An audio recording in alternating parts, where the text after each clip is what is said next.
Welcome to Old Dog, Young Bull. Old school meets new wave as Joe Old Dog Mays and Charlie Young Bull Forrester deliver a multimedia discussion of all things sports. Now settle in as Joe and Charlie come strong here on Old Dog, Young Bull. Welcome back to the Patchouli Podcast Network. This is Old Dog, Young Bull, as the captions show, if you can see it. I'm the old one. And joined as always by my compadre in all things, Mr. Charlie Forrester. How you doing, Charlie? Doing all right, doing all right. Yeah. Really good football is upon us. So we're at the elite part of the year. So doing pretty well. Yeah, it's a little bittersweet. I was going to wear my Raiders hat because they are still on the clock. They after in 3 weeks or 2.5 weeks after the Super Bowl, they will be the number one topic of conversation, simply because of the first pick in the draft. But that's a really, really sad place to be. Well, did the number one pick become a little bit easier with this past Monday? I was a little reticent early on, um, but I think that was largely because I underestimated the Miami pass rush. Bain and Maribel, Yeah, I think that you're the other guy? Those 2, number 3 and number 4 are gonna be imprinted in Fernando Mendoza's brain, I think, probably for the rest of his playing days. So I was a little concerned about the lack of productivity coming out of the Indiana offense, but then the more I watched that Miami defense, that team was just they were ready to play. That defensive side of the ball was something else. So, hell of a game. Very, very entertaining, very good. And then, of course, the iconic play toward the end of the game with Mendoza to put Indiana ahead as they win their first ever natty. crazy. Absolutely crazy. And Yeah. for a team that has never, you know, been to the mountaintop to be able to essentially defy all odds throughout the entire year. Um, just incredible. Yeah, 16-0. Those back shoulders that Mendoza was throwing were just off the chain. I think his receiver, number 80, and I'm drawing a blank on the name. Um, Charlie Becker, yeah, unbelievable catches on those back shoulders. You can tell that's the kind of rhythm that you can only get through repetition and repetition and repetition. So even though it wasn't sort of a stellar Fernando Mendoza quarterback night, the work that he has put in, I think, showed up on the field and helped his team to victories. I think I'm convinced at this point that's the right choice. The Raiders have got to have I heard, Antonio Pierce today talking about it. His positivity may actually be what's necessary to drive that culture change. He's got a little bit of that Derek Carr in him, the positivity. Um, of course, the last quarterback to lead his team to the playoffs, only to not get to play in the playoffs. Uh, yeah, I think he's the guy, man. I think he's the right choice. We just need to get the coaching right. well, and the way he was essentially handling the pressure was super impressive. And it's the Raiders, unfortunately, their offensive line is something that's in flux. So being able to at least be able to put together some successful drives whenever you have maybe 2 seconds to get the ball off, it was very helpful. He looks the most pro ready out of any quarterback that's in college football right now. And yeah, luckily it might be exactly what the Raiders need is a true um, high quality quarterback. I mean, shoot, it's been years and years since there's been a caliber of Fernando Mendoza on the Raiders. So Yeah, and you'll look around the league throughout the playoffs. You had Caleb Williams in his 2nd year with a brand new coach, who turned the program around. You have had a coach with a vision and the ability to drive things forward, and you had a quarterback that was being developed. Look in New England, you have a first-year coach, Mike Vrabel, with a 2nd-year quarterback, Drake May, turned that program around completely. Denver, you've got Sean Payton with a 2nd-year quarterback, Bo Nix. If you've got the cornerstone, and we've talked about this a lot, and I think I've poo-pooed the value or the necessity of having that cornerstone quarterback. But you kind of have to. I understand all winning teams have that guy, but can you build on a quarterback that's still growing? Um, Apparently, yes. So I think he's the first piece, the first domino that needs to tumble. Having the right coach is the second one, and I think that now then you can start building the offensive line and building an offensive scheme that takes some of the pressure off of a young quarterback and all those kinds of things. So I agree, he's NFL ready, and it goes back to that old saying that the magic number is like 25 starts that the quarterback needs to have before he gets into the NFL if he's going to be effective. And he certainly has that. Dante Moore, on the other hand, I think is at 23, and I absolutely think he made the right choice. I think he's going to excel, and I think he's going to be. Wow, this is way too much of me talking about the Raiders prospect, Not but at all. But yeah, I does think it's this make you, feel like you need to go with an offensive mind instead of a defensive minded head coach? Because you mentioned the success of like a Bo Nix in year 2, offensive guru and Sean Payton. You have Caleb Williams taking the next step year 2, offensive guru and Ben Johnson. How important do you think it is to essentially pair your young quarterback with a up and coming bright offensive mind? I think you need to have that offensive mind. I just don't think that it needs to be the head coach, and I'll pick on New England. Now, I think Mike Vrabel's an exception to a lot of rules. I think he's just one of the best coaches in the NFL today. He's also got an offensive coordinator who has a ton of experience building out offenses. He's a horrible head coach, but I think he's a really good, offensive coordinator, Josh McDaniels. So yes, I think it's important that you have um, that offensive mind to help a quarterback develop.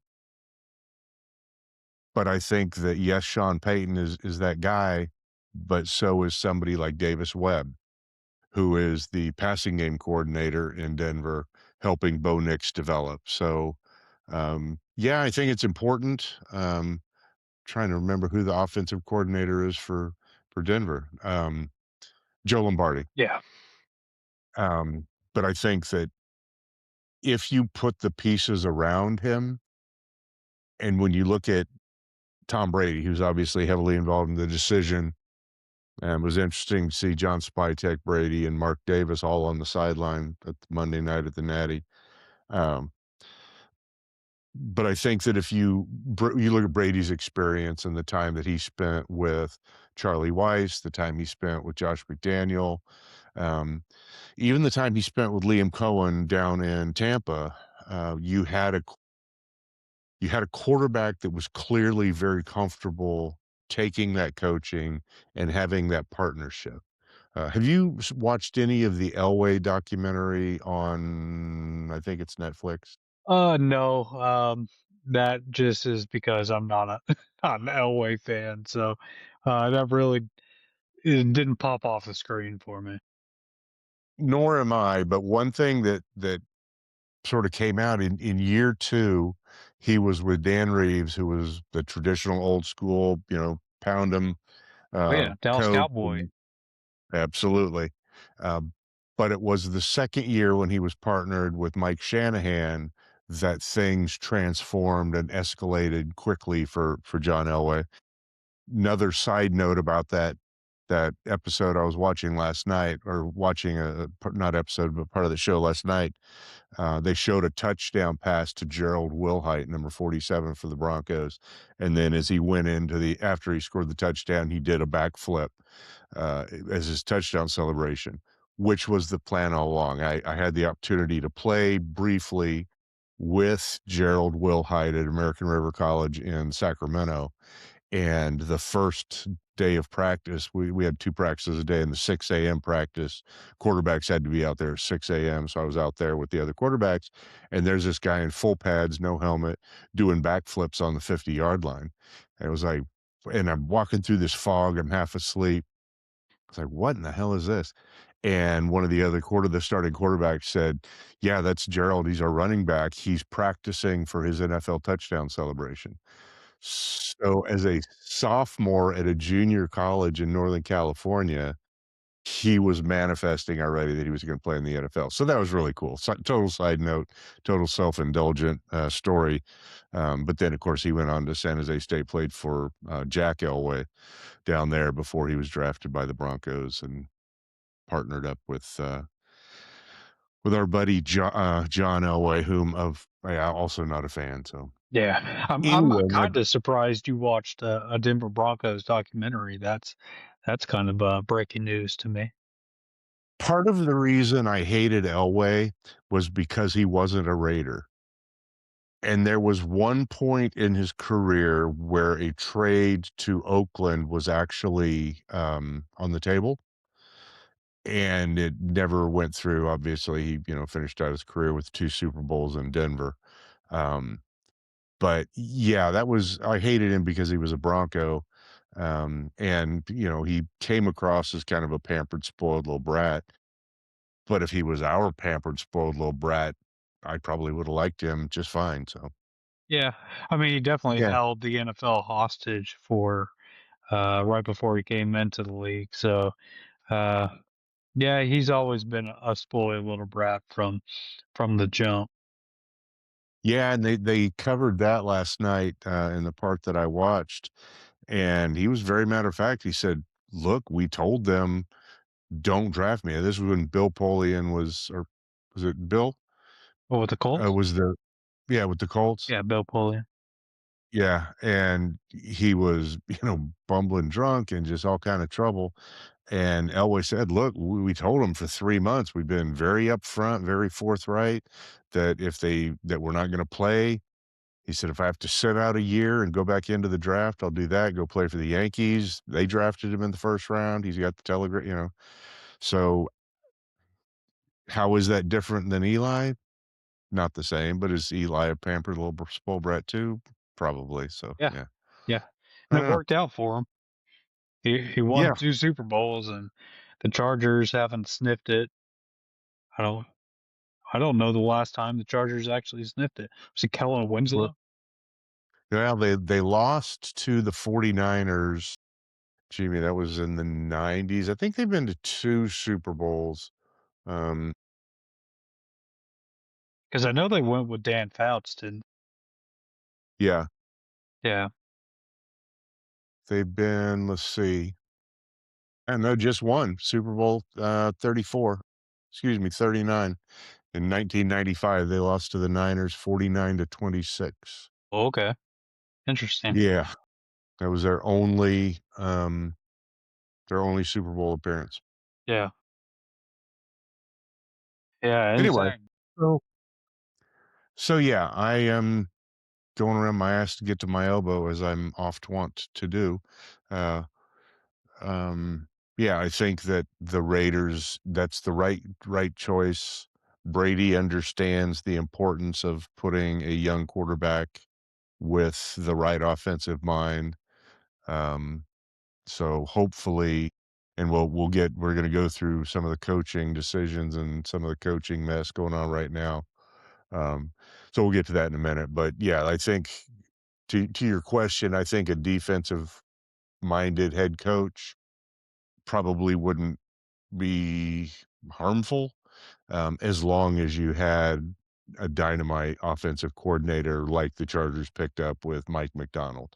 Again, I think he's gonna be way more effective as an offensive coordinator than he was in Miami as a head coach with a questionable quarterback that he didn't choose. Yeah, and I mean, Mike McDaniel is like 2 years removed from having the number 1 scoring offense, so, he was still productive on the offensive side of the ball. It's just, that entire organization is just continues to be cursed, uh, Yeah. and, all the concussions Tua has accumulated over his time, never has had a really dominant arm. Accuracy's always been his calling card, but if it's not great weather and not the perfect circumstances, Tua struggles. And unfortunately, Tua sank the ship, and Miami decided to kind of move on from the coach, and we'll see what happens with the quarterback. Yeah, what are your thoughts about the Halfley hire? Is that, um, is that the right guy to really move the needle in Miami? Yeah, I feel like Green Bay's defense took a significant step whenever Hafley came on board. Um, but I will say, out of all the um, moves that were just made, I think that one was the most surprising to me. I did Yeah. predict that Even though one. you picked it, Yeah, even though you predicted it. I did predict it. But really, how early it came was quite shocking to me. Um, and of course, the prediction kind of was me reading tea leaves. Um, but the fit for it is just interesting to me. Because really the Dolphins have been kind of focused on offense, and so bringing in Halfley, I think is a good move for the defensive side of the ball. But um, it's kind of just a complete change of their roster, I would imagine, is on the horizon. Um, Yeah, that's what I'm thinking too. I mean, they don't have a ton of draft picks. That's what I was just checking. yeah, Mm, I don't know what kind of cap space they've got. Um, Cap space. They are, yeah, they're going to be over the cap for 2026. They're 100%. currently projected. So yeah, they're not like Denver, whose highest paid player is Russell Wilson. But if they cut Tua, it's going to be exactly like Denver. Yeah, frees up some space. Um, but I just feel like Halfley is a good coach. But I feel like I don't know if he's a significant upgrade than what they had in Anthony Weaver. And Anthony Weaver is still, essentially getting looks for head coaching positions. And um, yeah, I that one was the most baffling to me, that they actually decided to go this route, because it's not like, I mean, Green Bay's defense definitely got better with Halfley, but it's not like they were one of the best in the game. So it's not like you're getting a defensive guru that essentially is revolutionizing the game. I But even think you're like, right. He built a really solid defense, and they were probably a Micah away from being able to, take Chicago down. So yeah, I mean, potentially. But even with Micah throughout the season, I mean, they lost to a Cleveland Browns. They struggled pretty significantly. And it wasn't, of course, the defensive side of the ball that was massively struggling. Um, I don't know, just the names that are still out there. And on the side of the ball, uh, but defensive minds too. I feel like there were better candidates than essentially Halfley, but uh, it's Miami, and Miami's gonna do what Miami's gonna do, and probably another 5 years, we're probably gonna be talking about an opening in Miami. So um, it's the unfortunate thing, but I just feel like they could have got a better guy in a Chris Shula, or um, I always butcher his name, but uh, the defensive coordinator in uh, Carolina. Um, I just feel yeah, like those are potentially Jesse Minter with the Chargers. I just feel like those were a little bit better candidates than a Jeff Halfley, but again, it's Miami. Yeah, and, you're so far, you're 4 for 4 on your picks, if I'm not mistaken. No, I'm only Um, 3 for 4. So um, who did you not pick? Did you not pick Saleh I to the did Titans? not pick Salah to the Titans. I picked Mike Great McCarthy choice. going to the Titans, and the Titans actually decided to go defense. And to be honest, I think that is a pretty ingenious route. Um, their best player is Jeffrey Simmons, and of course, what Mike Vrabel was bringing to the defensive side of the ball was pretty significant. So um, they kind of are moving back in the direction of building the team through the defense, and hopefully going to pair, an offensive mind with a quality defense. And I feel like Robert Saleh got such a crap hand in New York. Uh, Yep. but still, you look at the Jets defense whenever he was there versus, what they look like under an Aaron Glenn. Um, it's night and day. So, and of course, being a defensive coordinator, Robert Saleh with the 49ers has 49. been nothing but quality. So, I think the Titans actually did a smart move for once.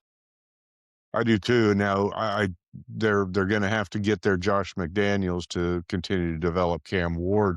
Who do you see as sort of would be their a possible or a likely OC to land in Tennessee with Saleh? Well, I feel like it has to be, I would imagine, someone coming from uh the 49ers.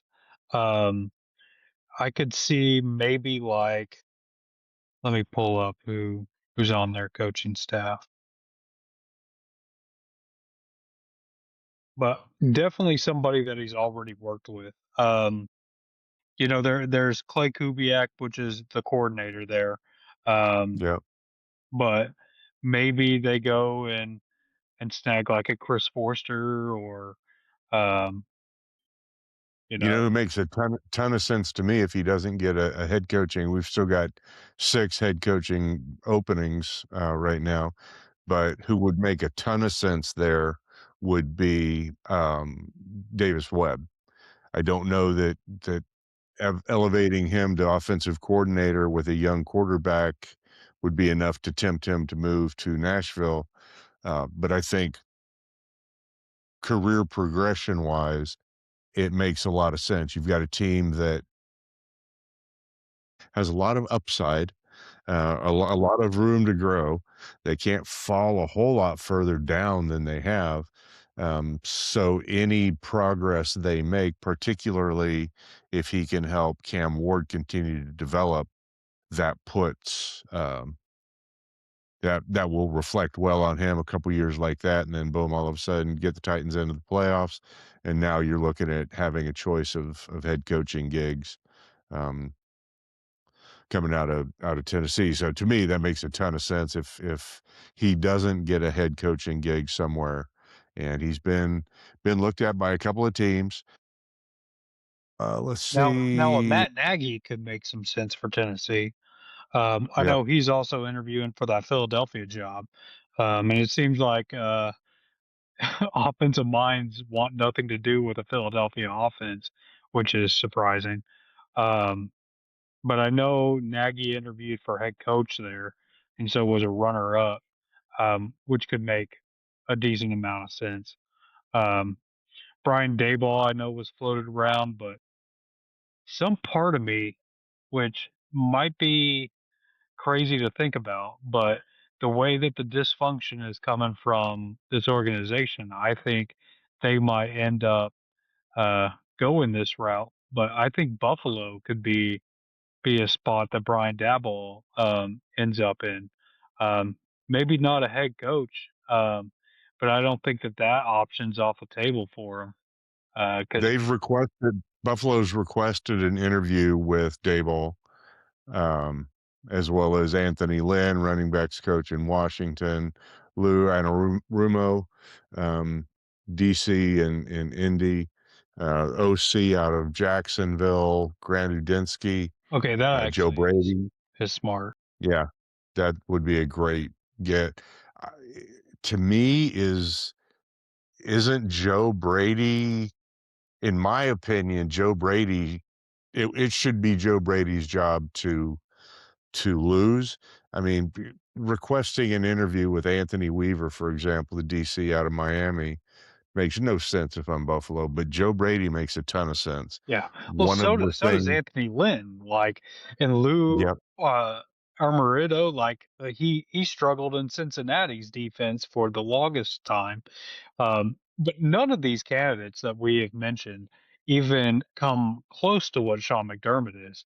Um, and after listening to the owner of Buffalo essentially throw him under the bus for drafting Kenyon Coleman, and the way that he handled the loss against Denver, is just insane. Especially if he's going to yeah. keep the GM who essentially was the one that picked. Promote Promote the GM. This had all the this was straight out of the Corleone family. This was a power move by being, the GM and now president of football operations in Buffalo, to get rid of McDermott. I think that's a huge mistake, and frankly, I'm not, opposed to considering, um, Sean McDermott if I'm the Raiders. Oh, 100%.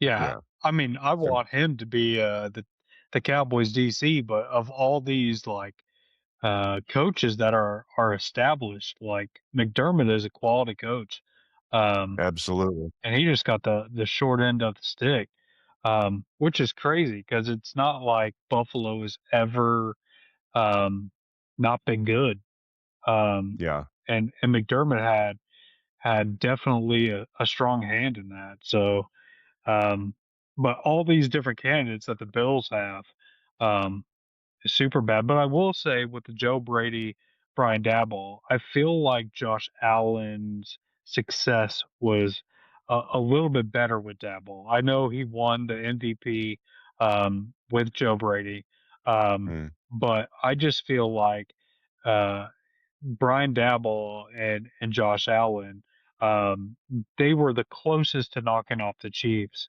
Um, and I feel like with Joe Brady, they more are a run centric team, which is fine. You definitely need that to be able to attack defenses with a balanced attack.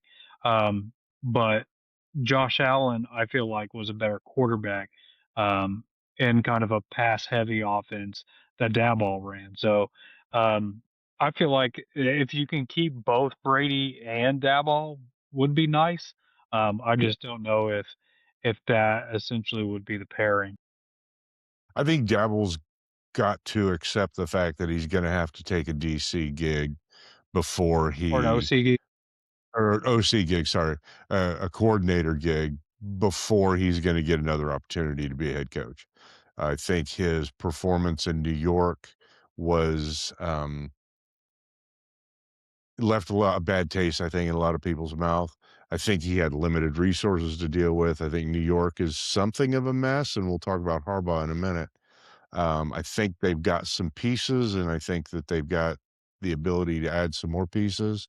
So we'll see if that infrastructure around them, the organizational infrastructure, is sufficient for them to perform. But I think Dabble's gonna have to take a step back, maybe, if they can bring him over as the OC and Joe Brady as the head coach or vice versa. And let's be honest, it's been since LSU that Joe Brady has really had a pass focused offense when he had some of the greatest college offensive players in history with Joe Burrow and um uh wide receiver uh Cincinnati, Christ drawing a blank. Anyway, yeah. with Jamar Chase, Well, yeah, when you had Jamar Chase and T Higgins. Justin Jefferson coming out of there, I mean, they had some unbelievable talent on that team, so, of course, Joe Brady was gonna be pass focused there, but Yeah, but I'm concerned if Daboll takes an OC job. Um, he was the college coach of one quarterback, and that was Jalen Hurts. And I would love to see Brian Daboll essentially go to Buffalo and kind of get out of the NFC East, because again, I think his failure was more an organizational failure. Um, Uh, and essentially, I feel like it could be, you know, kind of like a Kellen Moore in Philadelphia if he essentially became the OC for the Eagles. So, um, yeah, I really hope that's not the route that he goes. Tennessee would make some sense, but he doesn't have really the yeah. connection there. Yeah, yeah, exactly. So Will Harbaugh is he positioned to success in New York or for success in New York? They got their quarterback. Um, they've got some offensive weapons. They've got some defensive talent with Abdul Carter and some of the other guys. I mean, is is that a smart move for him? Originally, I was gonna say no, um, and that's why the contract took so long for it to finally bake out, because he got more power in the organizational side of things, to where essentially he is a almost a de facto GM. He has the ability to override Schillen, and I think if he essentially was just the coach and that GM was still the GM, he would not have success. But since he essentially has his hands in who gets to be on the roster and how, I think they might turn a corner. Because, like you mentioned, they got the quarterback. They have a very strong defensive line. They have a quality wide receiver if he can just get healthy. Running back in the same camp. If they build the offensive line, which in Baltimore they essentially knew how to build offensive lines. Um, so I got a feeling the Giants might turn it around with Harbaugh, and that's very unfortunate. Yeah, it's rare you see a head coach that reports directly to the owner, but that's exactly the agreement that was negotiated. The reports are that Scadaboo will be able to participate in all of the off-season workouts, and they expect Malik Neighbors to be ready for training camp. So they ought to have their weapons. Another year of Jackson Dart's development. I think Harbaugh will do everything in his power to keep to keep Dart in the pocket to keep him from getting injured. Well, and they Um, got a top five pick too, so you could yep. definitely see one of the top offensive linemen going to him. Um, Could and also see a wide receiver going to him. yeah, yeah, I could see that. But I don't know, top five drafted wide receivers, unless you got like a Justin Jefferson or a Jamar Chase, drafting them that high. I just don't think Carnell Tate was the best wide receiver on his team. And Dang. I don't think that essentially he is um, top 10 worthy. I think he's the best receiver in the class. Um, but he wasn't better than Jeremiah Smith. So if they were in the same draft, Carnell Tate would be getting drafted in the mid first round, and I get the fit because the Giants definitely need another wide receiver and more weapons for Jackson Dart, but um, I think you got to go offensive line. So Yeah, Jeremiah Smith, let's be honest, he is a freak. yeah, He is when he comes out, he is gonna be a game changer, on that same level.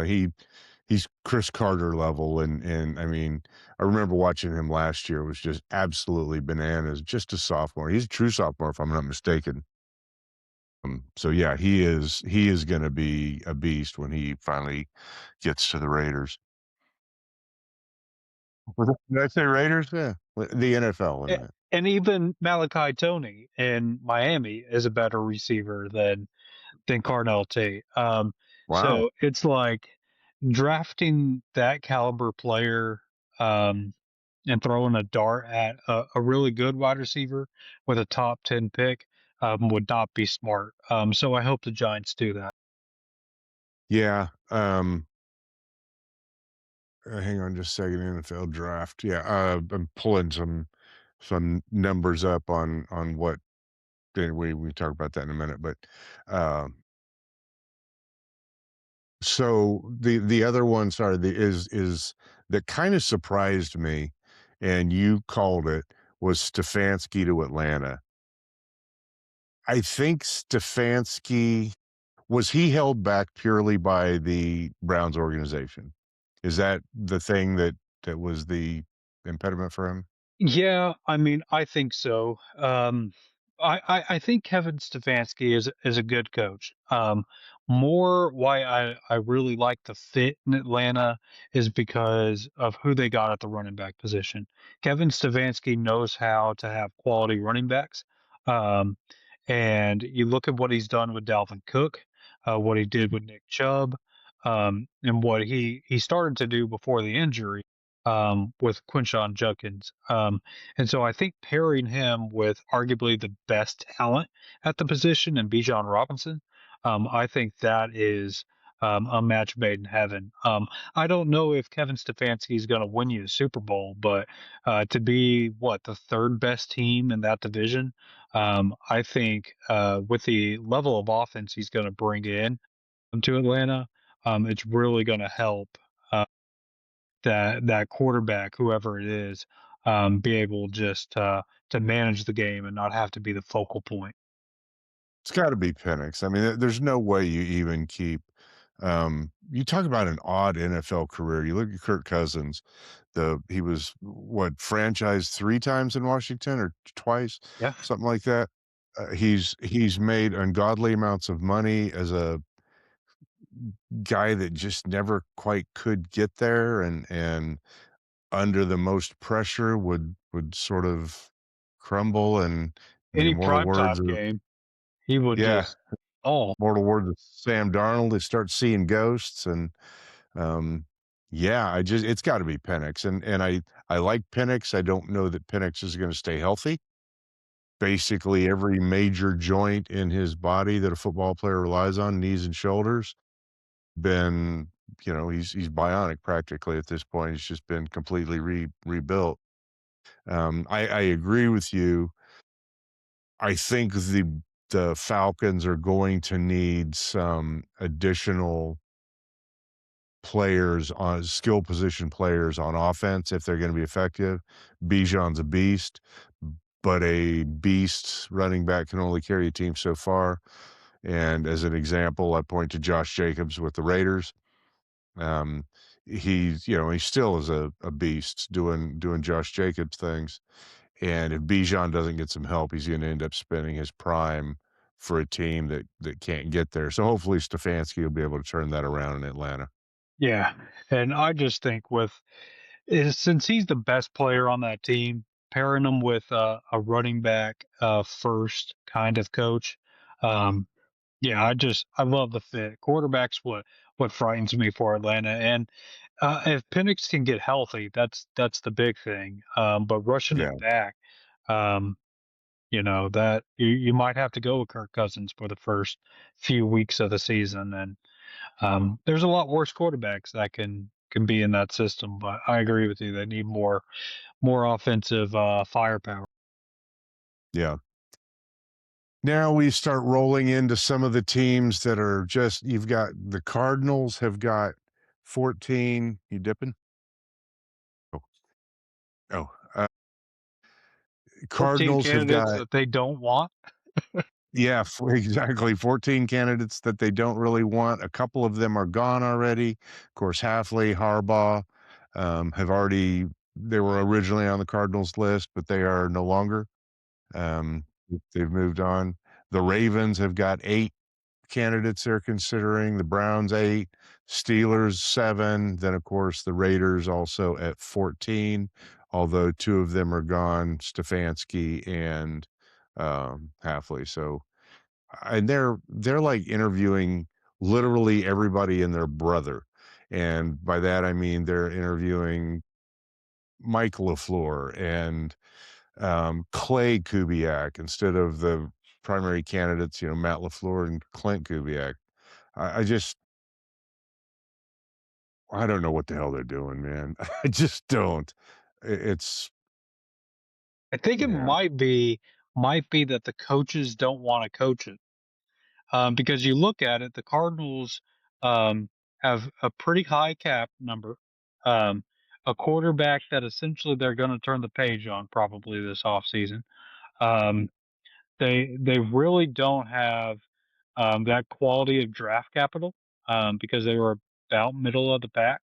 Um, and so it's not really an appealing destination for these teams or these coaches. And so I think that's why you're seeing like a Clay Kubiak or a Shula or was it I can't pronounce his name, but the Rams OC, Yeah, um, yeah, yeah, Sheilhase.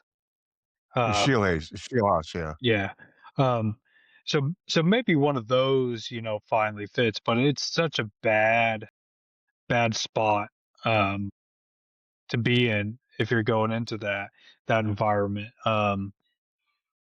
Because I think that's the worst destination right now remaining. The Browns kind of are another one that's in a particular spot that I don't think coaches really want to go to. But I think until the Ravens Steelers job essentially closes, um, I don't know if the Cardinals are going to make a decision of who they're picking, but more importantly, who's picking them. Yeah, I think that you've got some coaches that are holding out, and I think you're right. The Buffalo and Pittsburgh jobs are the plums, and I think if I'm a coach, now I'll come back, put a pin in who I heard rumors about in Pittsburgh. Yeah, you've heard them too. I can tell by the look on your face. Yes, I have. That to me is the plum job because you've got ownership that has demonstrated the ability to be patient, to allow the coach the runway to develop a team. To now their standard is the standard. All of the three coaches in since '69 have all won Super Bowls, so the bar is set really high. So if they have a team that's not competing for Super Bowls, how patient will that ownership group be? Remains to be seen. But yeah, what do you think about good old Mike McCarthy getting some sniffs in Pittsburgh with the possibility of talking Aaron Rodgers into coming back for one more? Yeah, and I think that's the key is appealing to Aaron Rodgers to come back um, because I feel like um, if if the Steelers actually want to go and win a Super Bowl, um, they would probably still be focused on getting Brian Flores not to go to Baltimore and going that route. But if they're wanting to essentially um, keep with what they have going, I think Mike McCarthy makes a lot of sense. Because Aaron The only thing Rodgers, is, I don't think comes back with a Brian Flores hire. I think Aaron Rodgers comes back with a Mike McCarthy hire. and I think only with a Mike McCarthy hire, I still think what I think is the right fit for Pittsburgh is a Jero Evero.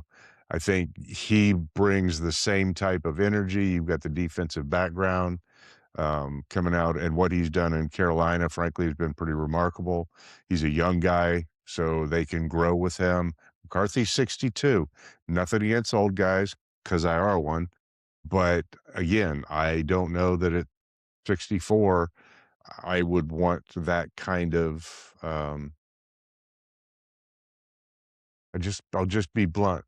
There is a certain you lose some of your something off your fastball as you continue to advance, and I don't think the Steelers are in a position where if they draft going around my ass to get to my elbow here, if they draft McCarthy, that means they think they're ready to win a Super Bowl.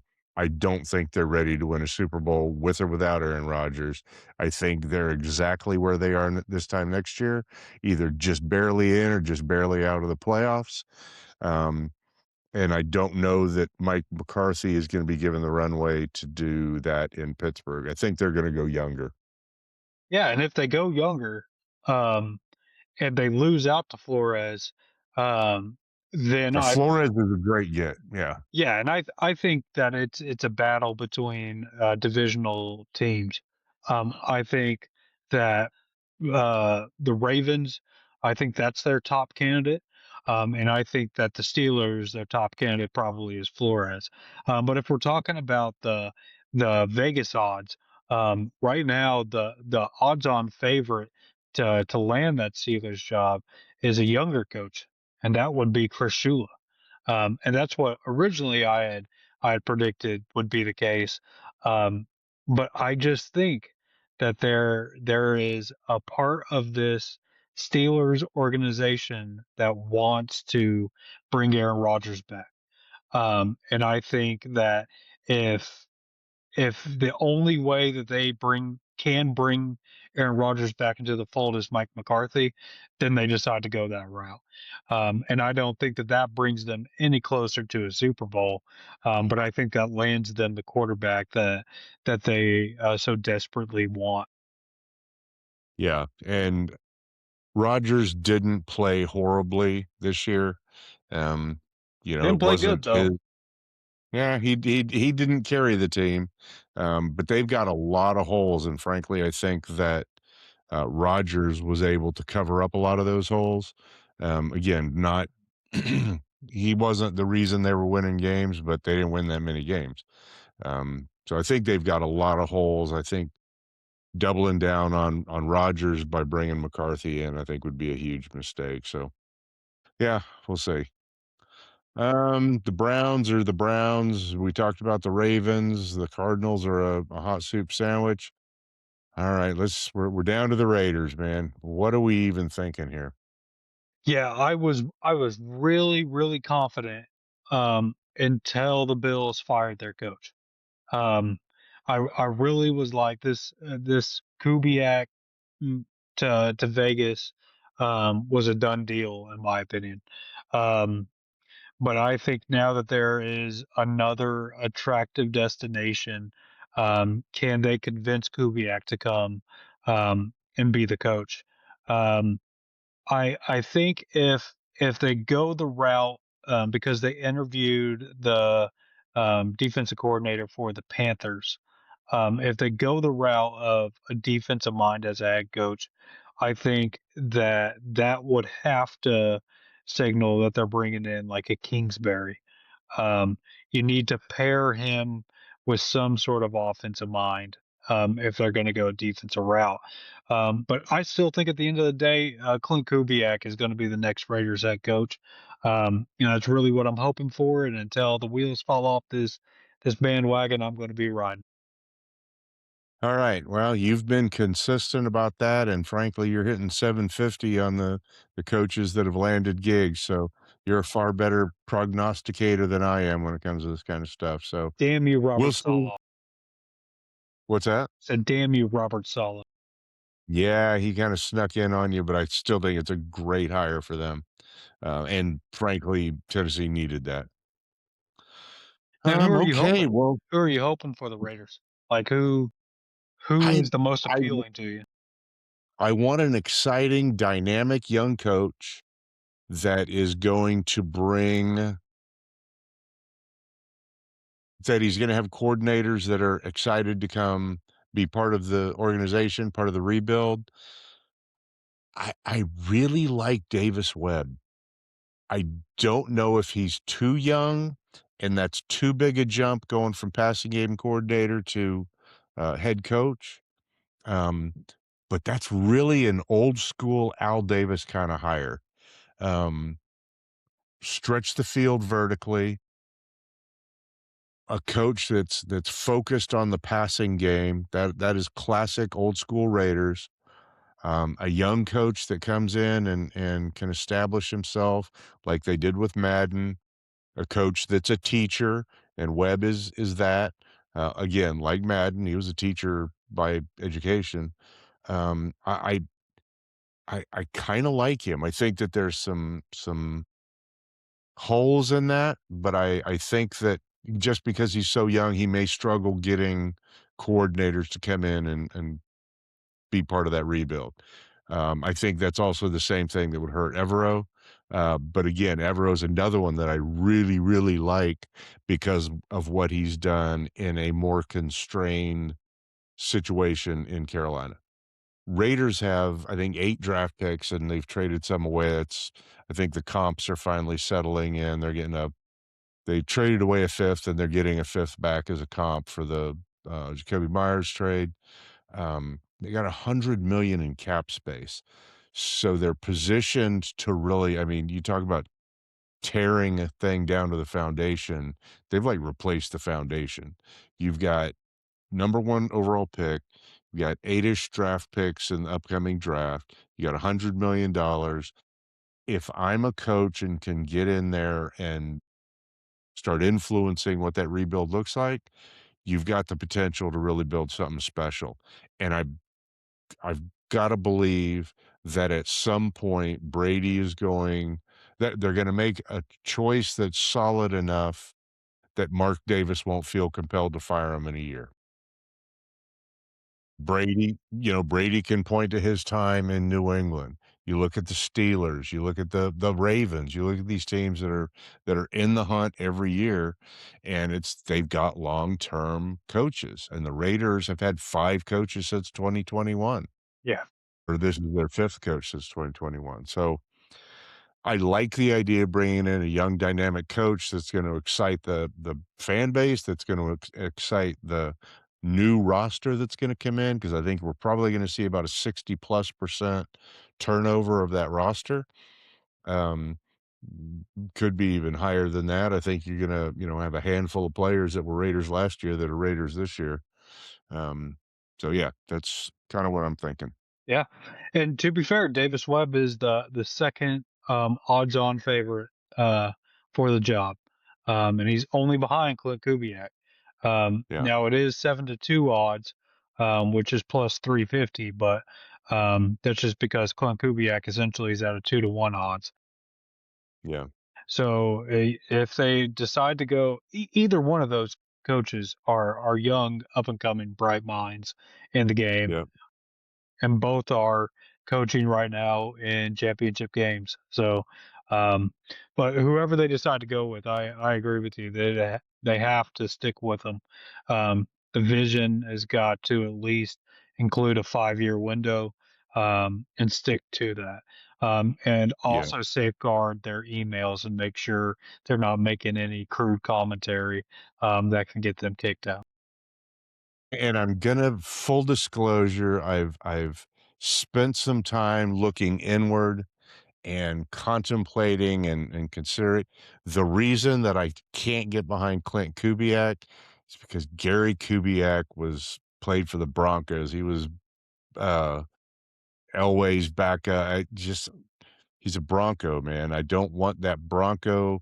When Shanahan was coach of the LA Raiders and then dipped and went to, Denver after that. You start cross-pollinating Raiders and Broncos, man, that's some toxic shit, bro. Hey man, we're talking about Davis Webb though, who right now is That's coaching true. the Donkeys. So and Kubiak also was the last Broncos head coach to win a Super Bowl. So not only was he the quarterback, but he also is one of the most Took him to the bowl. successful head coaches too. So I get that. I definitely get the appeal, but um, If we can flip the Mike Shanahan script and take an up and coming coach from the Broncos and turn the Raiders into to turn around and dominate them for the next 8 to 10 years, then I'd be willing to accept a Bronco or someone tainted with Bronco blood like Clint Kubiak. it's fair. Hey, and to be God, fair, I've met Davis Webb, so he came to my high school whenever I was a senior, and old football coach. for Denton High School was his high school coach too. So before he went to Texas Tech, so it'd be cool to have a Raiders head coach that um, I You've also actually met. personally. Yeah, heck yeah. Well, we'll see. Hopefully, I'm the East-West Shrine game is next Tuesday. I would like to believe that most of these vacancies will be filled by then. I think teams that don't have their head coach in place by the East-West Shrine game are starting at a disadvantage. And I frankly think you've got a team like the Raiders and the Cardinals too, and some of these other teams that cannot afford any more disadvantages. So, hopefully, we'll see some movement between now and next week. And next week, just a little bit of a teaser, we are going to be looking at the old dogs and the young bulls breakdown by position. I found the list. I'll be able to send it to you, and we can start putting together our 2026 old dog and young bull rosters. The cutoff is for the young bulls is what was 24 and it? under. 24 and under, and I get 28 and over, the old Correct. dogs? Yep. All right. So all of the quarterbacks I get. All right, so I get the 28 and overs, Charlie gets 24 and unders. That middle ground, they're neutral, they're Switzerland. But yeah, we'll be bringing those teams to the cast next week as we wrap up the conference championships and have a little bit of a break before we roll into Super Bowl week. So, yeah, last week in the division playoff, we didn't do great. I was 6-0 in week 1, and we both were 2-2 this week, so it was meh, it was okay. Yeah. I mean, to be fair, I was pleasantly surprised by at least one of the ones that I picked. Of course, anytime the 49ers can get bounced from a playoff, it's always a good thing, in my opinion. Yeah, and I'm looking back, I know in our playoff bracket, that we've got with the family going, I picked the Rams, and for some reason, I picked the Bears last week, so that kinda hurt me a little bit, but, uh, yeah, it's kinda nice to see the Rams. I just think Matt Stafford is good for football, and having him in the conference championship game, I think, is good. But yeah, we'll get to our picks here in a few minutes on what that's gonna look like. Yeah, 2 and 2. I'll take it. For the season, we're both over 600. We're within just a couple of points of each other. So yeah, I think we've had a solid week, and we are down to the final 3 games of the season. Yeah, it's incredible. And to be fair, in both of these matchups, um, are ones that in history we've seen these teams be very uh, competitive, not in recent memory. You have to go back to what, like 2015 for the Broncos, and I think like 20 like is 17 for the Patriots, and then um, of course the Rams, they won that back in 2020, if I'm not mistaken. Like that.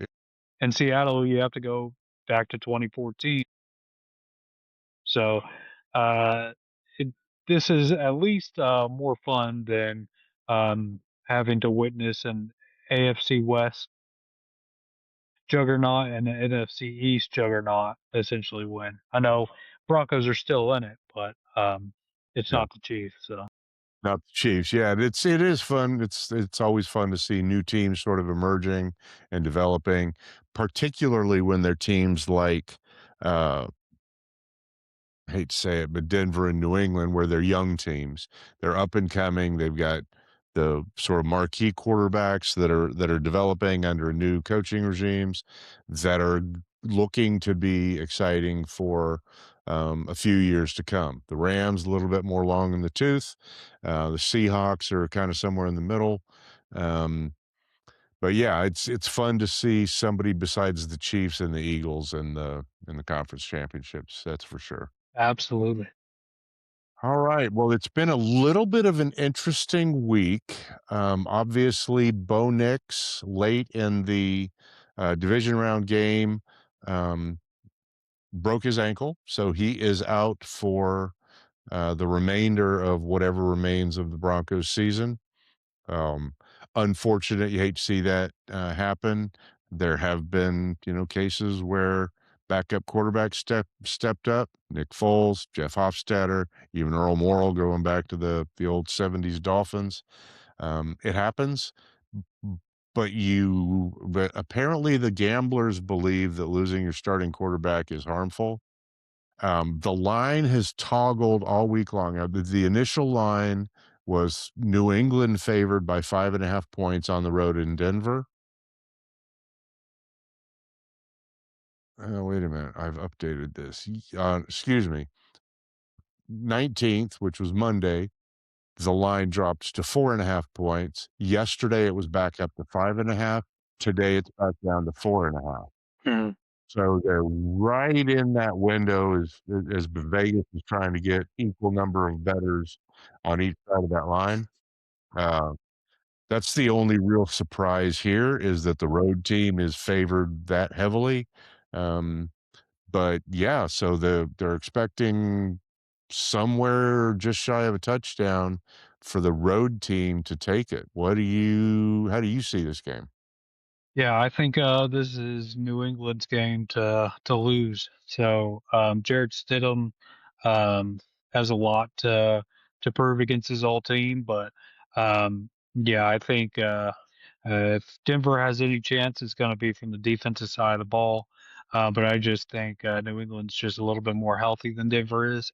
So yeah, I got New England winning. I'll probably say 24-14. It's pretty close to what I had. I've also got the Patriots 24-20. I think that Stidham, having seen him play for a couple years with the Raiders, I think he's got a live arm. I think he's got potential. Sean Payton has been working with him, so he's had a chance to develop even more behind Bo Nix. But I think what's really going to be so I think they're going to score some points, a couple of touchdowns. But I think the real difference in this game is going to be the Patriots' run game. I know that the Broncos are just savage getting after the passer, but part of the reason Drake May has been able to be so successful this year is because the pressure hasn't all been on his head. With Ramondre Stevenson and Travion Henderson, you've got that two-headed running back beast that makes it difficult to defend. And if you start dropping guys into the box, that opens the field up for Drake May, who has shown that he makes good decisions. So I also have got the Patriots winning this one on the road, 24-20. Also, perhaps swaying my decision a little bit here is the fact that I can never pick the donkeys. Just screw them. You know my motto whenever Denver's playing. Yes, indeed. FTB, baby. FTB. All right, so we're kind of in line there. Next up, the Rams traveling north to Seattle for the rubber match. Um, this is again, Seattle is having to. They ran the gauntlet of the NFC West during the regular season. Now they're having to run the gauntlet of the NFC West in the playoffs. With the 49ers last week, they get the Rams this week. Seattle favored by just over or just under a field goal, 2.5 points. That's held steady all week long. What do you think is going to happen with when the Rams go up to Seattle? I think the home field advantage is a big one in this one with Seattle. And now, if it was in LA, I think it'd be a little bit of an easier pick. Um, but I still think at the end of the day, the Rams have a better team than Seattle. Seattle's defense is really, really strong. But I feel like banking on Sam Darnold is a little bit dangerous, specifically specifically in this kind of game. Um, so yeah, I got the Rams winning. I'll probably say it'll be 24-23. I think it's going to be close, but I think the Rams are the ones that are going to be the victors at the end of the day. Is it going to be a Sam Darnold mistake that loses the game for Seattle? Potentially, but I don't think it'll be down the stretch. Um, I think it'll be one early on that'll bite them in the leg down the stretch. But I just think uh, this might be Matthew Stafford's final ride, and I think you're going to get the Rams' best foot forward. I do too. Having Devontae Adams's back is certainly helps with Puka Nacua. I think the Rams offense is pretty healthy.